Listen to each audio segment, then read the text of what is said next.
So welcome to Jumbo IS and welcome to our lecture series called Daily News in Shorts. In this lecture series, we cover a particular day's current affairs in a short span of time. Now, needless to say this, you have to revise this lecture just after watching it, because if you'll just watch this lecture, then these current affairs would quickly skip your memory. You have to retain them at least till your exams.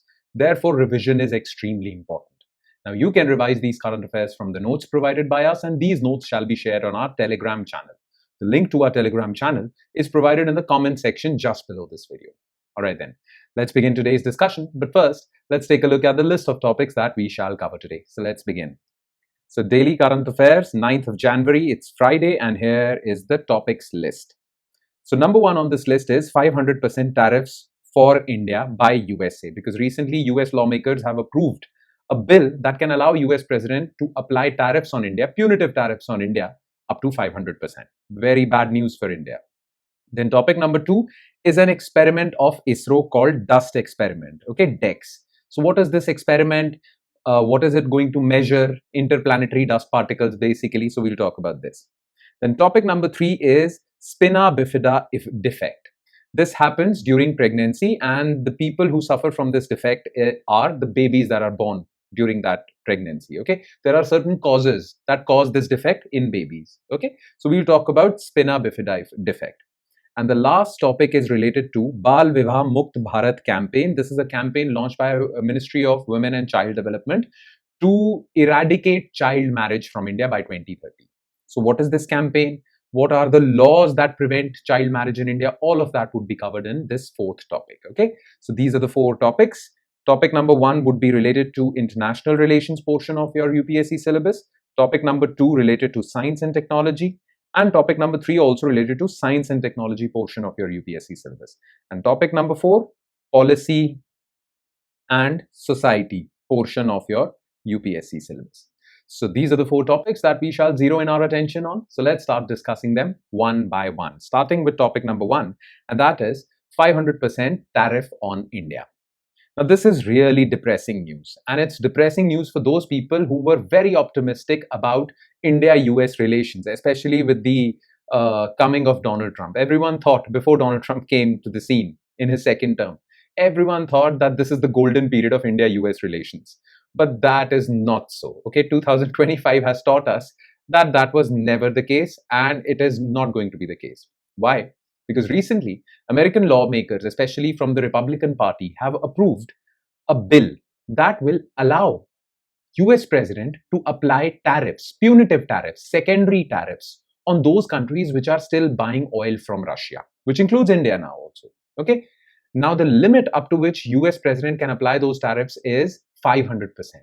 So if US President wants, under this new law, well, he can apply 500% tariffs on Indian exports to USA.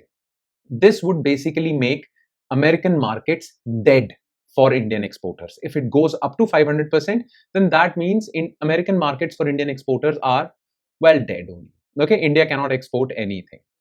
Now, let's talk about the law, the provisions of that law, and its impact on India. Okay, so let's quickly finish this topic. Not a very good topic, good news for India, but we have to know about positive as well as negative news items, right? So let's talk about this. So 500% tariff for India, what was in the news? So US President Donald Trump has greenlit legislative efforts to grant him authority to impose sanctions up to 500% on countries continuing to purchase Russian oil. Now, these countries include China, India, Brazil. The name of the bill is Sanctioning Russia Act 2025. It hasn't been passed yet, but once it does, American president would be given authority under American law to impose tariffs on India, okay, or any other country which is still buying from Russia. Now, what are the key provisions of this bill? Okay, well, this bill or this law allows secondary sanctions framework to American president. Okay, empowers the US president to impose secondary tariffs and sanctions on countries that continue to purchase Russian oil, gas, uranium, and petroleum products. Now, the thing is, now some of you are already wondering, I know about this, that why are we calling these tariffs secondary tariffs? If they are called secondary tariffs, then surely there are certain types of tariffs which are called primary tariffs, right? So what is the difference between primary and secondary tariffs? Hear me out carefully, okay? Now, tariffs are applied for two reasons. Okay, tariffs are taxes on imports. One is to protect your own domestic industry. If you're applying tariffs to protect your own domestic industry so that imports become expensive and your domestic industry can sell cheap products to its own people. Well, for this reason, you apply tariffs. Those are primary tariffs, and these primary tariffs are applied in India. Then there are secondary tariffs. Okay, tariffs which are applied for geopolitical reasons to put pressure on countries for political gains, not economic gains, political gains. So for geopolitical reasons, if you're applying tariffs, well, those are called secondary tariffs. Now, we all know why America would be applying tariffs on India or Brazil or China, because it wants to pressurize them to stop buying from Russia, right? Hence, these sanctions or these tariffs would come under the category of secondary tariffs. Okay, so this bill allows US President to apply secondary tariffs. Then mandates tariffs up to 500% on goods and services imported into the US from countries that knowingly engage in trade involving Russian origin energy products. Basically, the main aim is that USA wants to pressurize these countries to stop buying from Russia. If these countries won't buy from Russia, Russia won't earn money, which it can utilize to finance its Ukraine war. So basically, the idea is to bankrupt Russia so that it doesn't have enough money to fight its war in Ukraine. Okay, this is the idea. Now, presidential discretion. Now, this law grants president the power to apply or to decide the quantum of tariffs. Remember, the term over here is up to 500%. The tariff can be 5%, 10%, or up to 5%. There is just an upper limit. Grants the president authority to determine tariff levels and targets, giving a significant leverage in diplomatic negotiations. Okay. Plus, if Donald Trump wants, then it can give India a waiver, national interest waiver. This allows president to waive the 500% tariff for up to 180 days for specific countries which are important for America's national interest. So if India can convince USA that we are important for your national interest, if we can convince them somehow, then despite the enactment of this law, American president is authorized to not apply these tariffs on India. So there is one window of opportunity. Okay, remember this. Now, what will be the impact of this law on India? First of all, trade and export shock. Of course, 500% tariff would operate as a de facto trade embargo, killing the American market for Indian exporters. Then, energy security dilemma. Currently, we are buying from Russia because the oil is cheap. So it is in India's national interest to buy from Russia. But it also wants to keep good relations with America.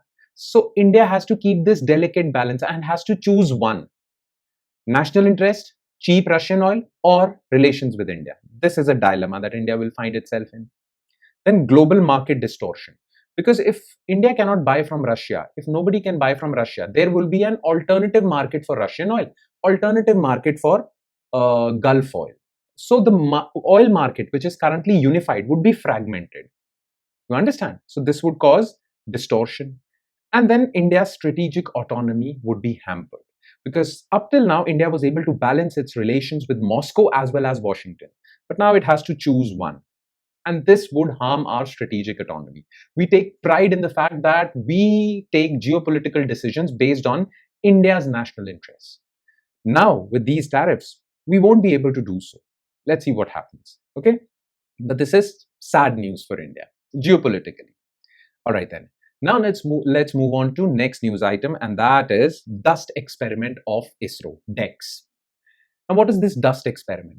Do you know that, well, a lot of dust on Earth came from the universe. Okay, every 20 minutes, some dust particles from the cosmos enter Earth's atmosphere. Okay, some dust from asteroids, comets, dust particles from the cosmos regularly enter Earth's atmosphere. Now, ISRO recently launched a mission, a satellite mission. Okay, so it will place a satellite in near Earth orbit, and on that satellite there will be a machine. That machine is tasked with measuring dust particles coming into Earth's atmosphere. Now that machine is called dust experiment. Okay, DEX. So this is what ISRO's experiment is all about. Now we shall focus on what are these interplanetary dust particles, How are they formed? How do they enter Earth's atmosphere? Okay, because questions related to that can be asked in your prelims examination. So give me your 100% attention. All right, then let's begin. So dust experiment of ISRO, DEX. So in the news, so ISRO has confirmed that an interplanetary dust particle enters Earth's atmosphere roughly every 16 minutes, based on the measurements from India's first cosmic dust detector, DEX. So ISRO has already launched this instrument, okay, and this instrument is measuring dust particles, interplanetary dust particles, and based on that measurement, ISRO calculated that every 16 minutes a dust particle, interplanetary dust particle, enters the Earth's atmosphere. Clear? Now, first we need to know what are these interplanetary dust particles. We need to know about them, okay? So, interplanetary dust particles. So, IDPs are microscopic fragments of comets, asteroids, and meteoroids that constantly rain onto planetary atmospheres on all planets and produce the meteor layer visible occasionally as shooting stars. Okay. Now, how are they formed? This is very important because questions can be asked from this. Where do these interplanetary dust particles come from? So, formation, number one, cometary debris. So comets regularly enter our solar system and they approach the sun. Now comets are frozen bodies because they come from far away from sun. Now as soon as they approach the sun, some of their ice melts, and because of the melting of that ice, some dust particles are released into the solar system. Some of those dust particles land on Earth. Okay, so one. Then there are various asteroids in the asteroid belt that regularly collide with each other. Because of that collision, dust particles are thrown into the solar system. And the last reason for its formation is cosmic erosion. Okay, many celestial bodies are regularly getting eroded. Maybe because of solar flares, planets, asteroids, they are getting eroded. Slowly, dust layer above those asteroids is getting removed. That's what erosion is. So this is the third source. Okay. Now, what is the impact of these dust particles on Earth? Okay. Why should we study them? Surely they have some consequences. Okay. So what is their impact? First of all, we need to know about them for spacecraft safety. Because if larger dust particles enter into our atmosphere, well, they can collide with satellites, spacecrafts, creating problems. Then space weather and environment, to measure how many dust particles are there, because this space weather is important for movement of satellites. Then planetary science and future missions, because if you are launching a spacecraft for Mars, you have to escape Earth's atmosphere. Now in that, if there are so many interplanetary dust particles flying at very high speeds, that could jeopardize your mission. So this is another reason. Okay, now about the mission, about DEX, ISRO's DEX. So some details about DEX. So DEX is India's first. So remember, this is India's first dust particle measuring machine. Indigenously developed, it was developed in India only, developed cosmic dust detector designed to detect and measure high speed interplanetary and orbital dust particles impacting Earth's upper atmosphere. Now this machine was developed by Physical Research Laboratory, Ahmedabad, which is under, well, Department of Space.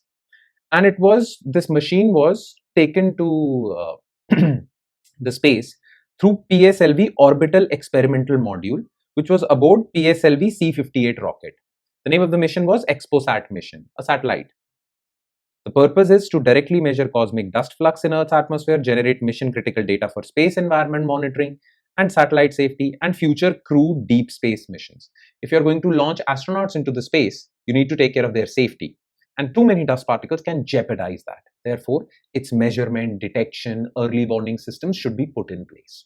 That is why this mission is important. All right, make sense? All right then. Now let's quickly shift our focus to next news item, and that is Spina Bifida defect. Now, what is Spina Bifida defect? You see, when babies are developing in their mother's uterus, okay, now during that time, sometimes there are certain defects that develop. One such defect is that there is gap between your spinal cord and your spine vertebrae.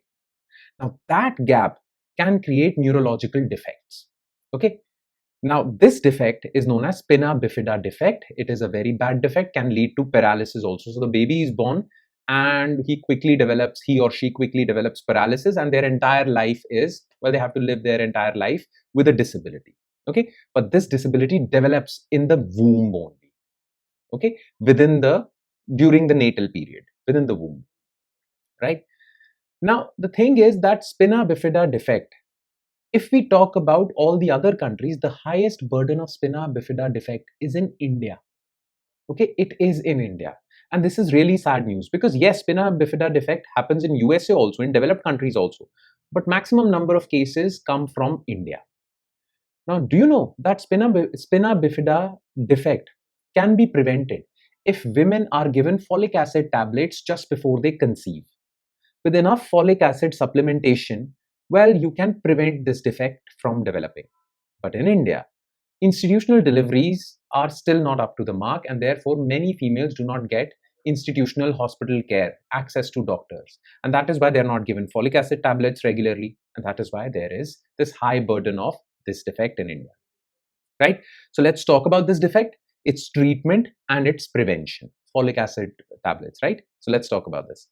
So Spina Bifida defect. The fact that preconceptional intake of folic acid can prevent more than 70% of Spina Bifida cases has been known.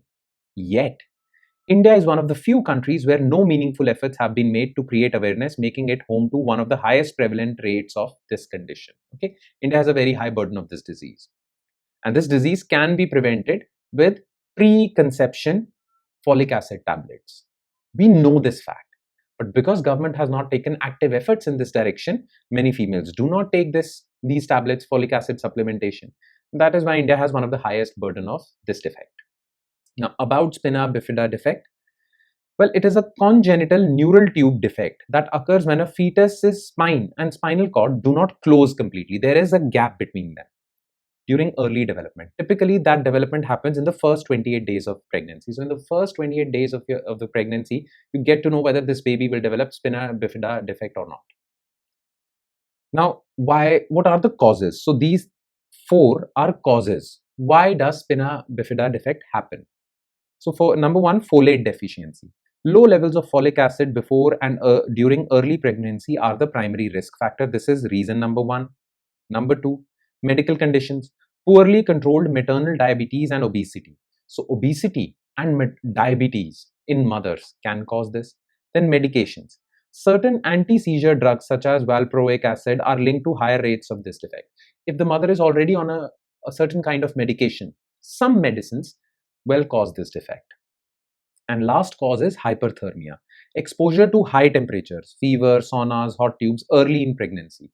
So during pregnancy, early in pregnancy, if you're exposed to very high temperatures, this can also cause this defect. All right. Now, treatment and prevention. So the best, you must have heard this proverb that prevention is better than cure. Obviously, once this defect gets detected, diagnosed, you do treat it, you can treat it, but basically that treatment is not that successful. But prevention, nothing beats prevention. Prevention is the best thing. And what is the prevention protocol? Very simple. Give folic acid tablets 30 days before, well, conception. That would solve this crisis, at least in 70% of the cases. Nonetheless, we need to know about the treatment. So Spina Bifida can be diagnosed prenatally through maternal blood tests. So through blood tests, you can know whether the baby is going to develop Spina Bifida or not. If yes, then surgery is the treatment. Okay, prenatal surgery also and postnatal after the baby is born. Then if the surgery is not done and the baby is born with this defect, then long-term management, that means lifelong care is provided to the baby to help with his paralysis, his or her. Okay, but the best is prevention. Folic acid supplementation before conception. Okay, even 30 days before conception, if the females are given regular folic acid tablets, that helps a lot. Okay, so that's all you need to know as far as this news item is concerned. And now let's quickly shift our focus to last news item, and that is Bal Vivah Mukt Bharat campaign. So if you have studied modern history up till now, you know that child marriage was one social evil in India that was practiced, right? And many social reformers have taken so many initiatives to remove this. But still, despite so many initiatives from these social reformers, from the government, child marriage is still practiced in India. There are so many laws in India that actively ban child marriage, yet it is still practiced in India. Now, first of all, you need to be aware of the definition of child marriage, right? So, what is child marriage? Well, child marriage is that kind of marriage in which the male is below 21 years of age and female is below 18 years of age. Okay, so this is child marriage as per Indian legal definition. Now, child marriage is still practiced in India. Everyone knows about it. Okay, in various pockets of India, child marriage is still practiced. Now, India wants to remove it completely, eradicate it completely. Therefore, last year, Ministry of Women and Child Development launched a program called Vivah Mukt Bharat campaign. Under this campaign, well, government has given itself two targets. Target number one, reduce child marriage cases in India by 10% by 2026. Okay, so up till 2026, reduction by 10%. And by 2030, completely eradicate child marriage. This is target number two. Okay, so let's gather some more information about this campaign and what is the situation of child marriage in India? What laws are there? Okay, how many cases of child marriage have been reported so far? All these things. And the history of those laws also that ban child marriage. Okay, all right, then let's begin. So, Bal Vivah Mukt Bharat campaign. So, the government has said that the Bal Vivah Mukt Bharat campaign is aimed at reducing the prevalence of child marriage by 10% by 2026 and child marriage free India by 2030. Now, this program was launched in November 2024 by the Ministry of Women and Child Development. So, remember this trivia. Okay, now in India, what is the situation in India? So, India's fight against child marriage dates back to 19th century social reform movements led by Raja Ram Mohan Roy, Ishwar Chandra Vidyasagar and Jyoti Rao Phule. Okay, these were the social reformers that actively fought against child marriage. Okay, now what are the laws? Okay, what is the legal evolution of banning child marriage? I mean, what laws have been enacted in India to control this menace of child marriage since British rule? So the first law was Age of Consent Act 1891, which increased the age, eligible marriageable age. Then was the first legal attempt to address child marriage. Then Child Marriage Restraint Act, also known as Sharda Act in 1929, which set the minimum marriageable age for girls 14 and for boys 18. Then amendments were made to this act, raising the age for boys to 21 and for females to 18. And finally, the last law was in 2006, Prohibition of Child Marriage Act shifted focus from restraint to prohibition, protection and punishment, making it a criminal offense also. Okay. Now, what is the current situation? How many cases of child marriage are reported in India? What is the current situation in India? So, as per National Family Health Survey 5, shows 23% of women aged between 20 to 24 were married before 18, a decline from previous decades, yet it is still 23%. That's pretty high. And there are regional areas which have high prevalence, okay? So, higher prevalence in West Bengal, Bihar, UP and parts of central and eastern India. And in other parts, the cases are low. So, there is regionalization of this issue. Okay, so remember these two facts. And let's talk about the laws that are there to prevent child marriage. So one law we have already discussed, Prohibition of Child Marriage Act. Okay, then Bharatiya Nyaya Sanhita, which replaced Indian Penal Code. Sexual relations with a wife below 18 years constitutes in the definition of rape. Okay, as per Bharatiya Nyaya Sanhita, sexual relations with a wife below 18 years of age would constitute rape and you would be punished according to the punishment for rape. So this is one big deterrent. And then POCSO Act, treat sexual assault within child marriage as aggravated penetrative sexual assault. So you would be booked under BNS and POCSO Act. So this would give you a jail term, very strict jail term. And these laws criminalize child marriage. But still there are cases of child marriage. That is why, well, we have launched this campaign, right? And that would be all. With that, we conclude today's session. So thank you so much for watching, everyone. And I'm sure it has added value to your preparation. But it would add more value if you're number one, consistent and regular with this lecture series. And number two, you revise this lecture from the notes provided by us on our Telegram channel. So in the hope that you're not going to forget to do that, I shall take your leave with the promise of seeing you again with another set of news items. Thank you, everyone.